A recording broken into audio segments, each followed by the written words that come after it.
బులెటిన్లో మరో breaking news చూస్తున్నాం. అమెరికాలోని లాస్ ఏంజల్స్ల పరిస్థితి ఉద్రిక్తంగా మారింది. డొనాల్డ్ ట్రంప్ ప్రభుత్వం చేపట్టిన వలసదారుల అరెస్టులకు వ్యతిరేకంగా చెలరేగిన హింసాత్మక నిరసనలు, దహనాలు, లూటీల నేపథ్యంలో నగరంలోని పలు ప్రాంతాల్లో నుంచి పాక్షిక కర్ఫ్యూ విధిస్తున్నట్లు మేయర్ క్యారెన్ బాస్ ప్రకటించారు. ఈ పరిణామం స్థానికంగా తీవ్ర కలకలం రేపింది.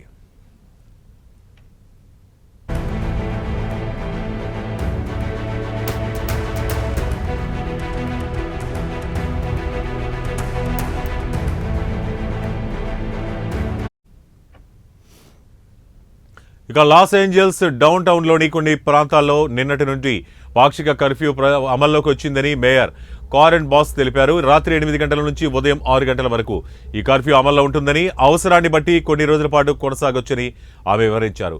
అయితే కర్ఫ్యూ ప్రాంతాల్లో నివసించే వారికి, అక్కడ పనిచేసే ఉద్యోగులకు దీని నుంచి మినహాయింపు ఉంటుందని స్పష్టం చేశారు.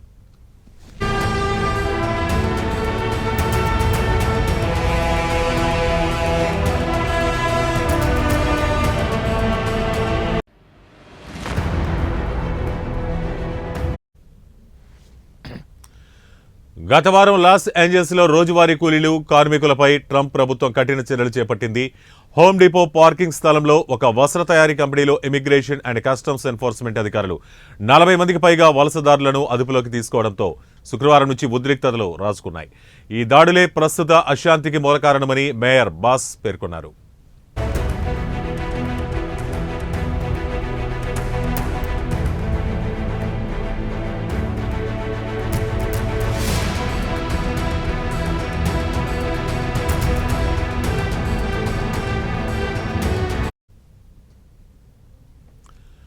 ఇక నగరంలో శాంతి భద్రతల పరిస్థితి క్షీణిస్తోందని, దీనిని అదుపులోకి తీసుకురావడానికి లాస్ ఏంజల్స్ పోలీసు విభాగానికి అదనపు సహాయం అవసరమని మేయర్ క్యారెన్ బాస్ అంగీకరించారు. అయితే ఈ సహాయం ట్రంప్ ప్రభుత్వం నుంచి కాదని ఆమె తేల్చి చెప్పారు.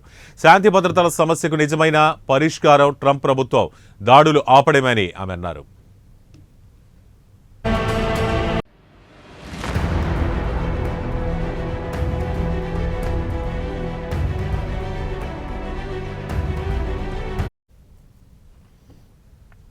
మరోవైపు 4000 మందికి పైగా నేషనల్ గార్డ్ దళాలను, 700 మంది మెరైన్లను లాస్ ఏంజల్స్కు పంపుతున్నట్లు అధ్యక్షుడు ట్రంప్ ప్రకటించడంపై మేయర్ బాస్ తీవ్ర ఆగ్రహం, అభ్యంతరం వ్యక్తం చేశారు.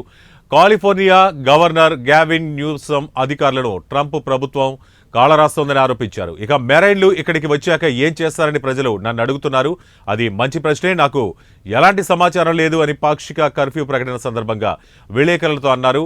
ఈ నిరసనలకు, శాంతికి, ప్రజా భద్రతకు ముప్పుగా అభివర్ణించిన ట్రంప్ ఆందోళనకారులను అణిచివేయడానికి సైన్యాన్ని మోహరించాల్సి వస్తే అరుదుగా ఉపయోగించే వివాదాస్పద ఇన్సరెక్షన్ యాక్ట్ను ప్రయోగిస్తామని మంగళవారం హెచ్చరించారు.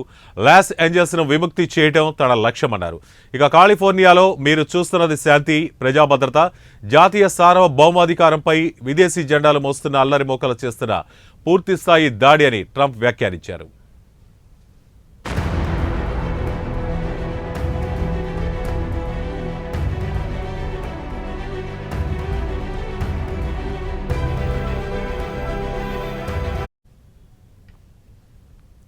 ఇక అమెరికాలో నేషనల్ గార్డ్ దళాలు రాష్ట్ర సమాఖ్య ప్రభుత్వాల ఉమ్మడి పరిధిలోకి వస్తాయి.